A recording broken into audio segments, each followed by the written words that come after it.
Ah salut petit rat. Ah ouais, t'es un rat si t'as cliqué sur la vidéo. Comment devenir un vrai rat. T'expliquer comment on devient un vrai rat. Je peux comprendre que ça te fait chier de payer un plein d'essence, je sais pas combien, là, presque 2 balles le litre. Du coup tu passes à l'éthanol, ça te coûte moins cher, c'est cool. Mais t'as pas non plus envie de payer une reprog ou un boîtier éthanol à je sais pas combien. Et ben je vais te montrer comment tu peux rouler à l'éthanol pour 0 balles. Il suffit de prendre ton régulateur de pression d'origine d'essence et de le retarer. T'en as pas besoin d'en acheter un autre. Bah, tu peux, mais ça te coûte des sous, tu vois. Nous notre but c'est de payer le moins possible. Je propose de regarder tout de suite ce qui va suivre. J'ai appelé ça tuto 3000. Tuto 3000. Le tutoriel présenté par Jean-Michel Tutoriel.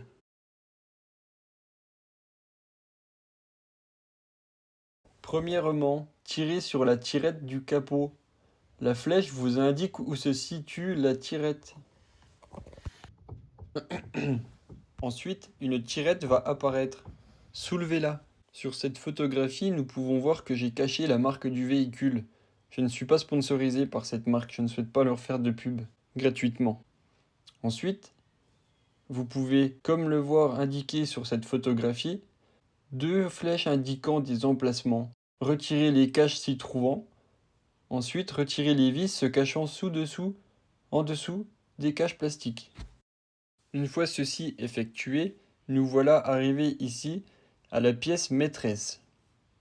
Retirez cette pièce, qui est donc le régulateur de pression d'essence. Une fois cette opération effectuée, placez le régulateur de pression d'essence comme ci-joint sur la photo, dans un étau entre 2 douilles.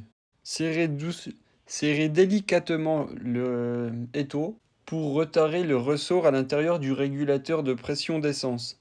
Ainsi, vous allez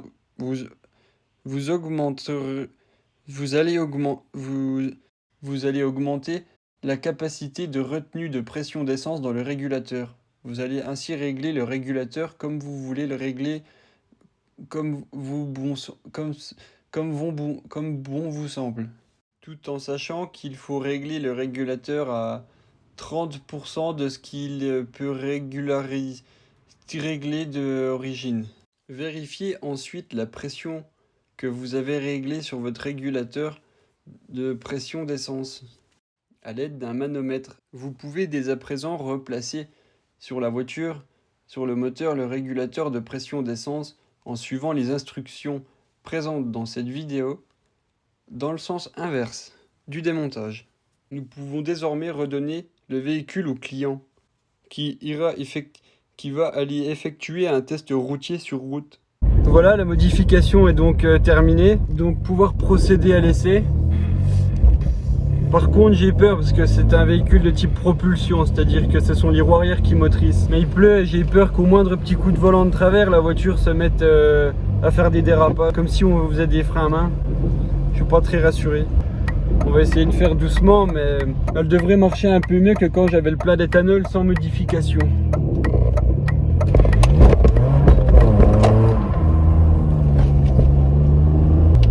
Cette voiture me terrorise. Wow, j'accélère pas très fort, j'ai peur que le siège se décroche. Ah, bah voilà la puissance de l'automobile. Je vous disais que j'en perds les mots, mais à tout moment la voiture peut partir comme si on faisait un frein à main. C'est très dangereux. Heureusement que je procède à l'essai sur un circuit, parce que sur route ouverte, ça serait quand même totalement inconscient. Je vais essayer de me concentrer, de rouler un petit peu, essayer de monter à 60 km/h dans un petit virage. Voir, je savais pas que sur les circuits maintenant il y avait des voitures bleues avec des gyrophares bleus.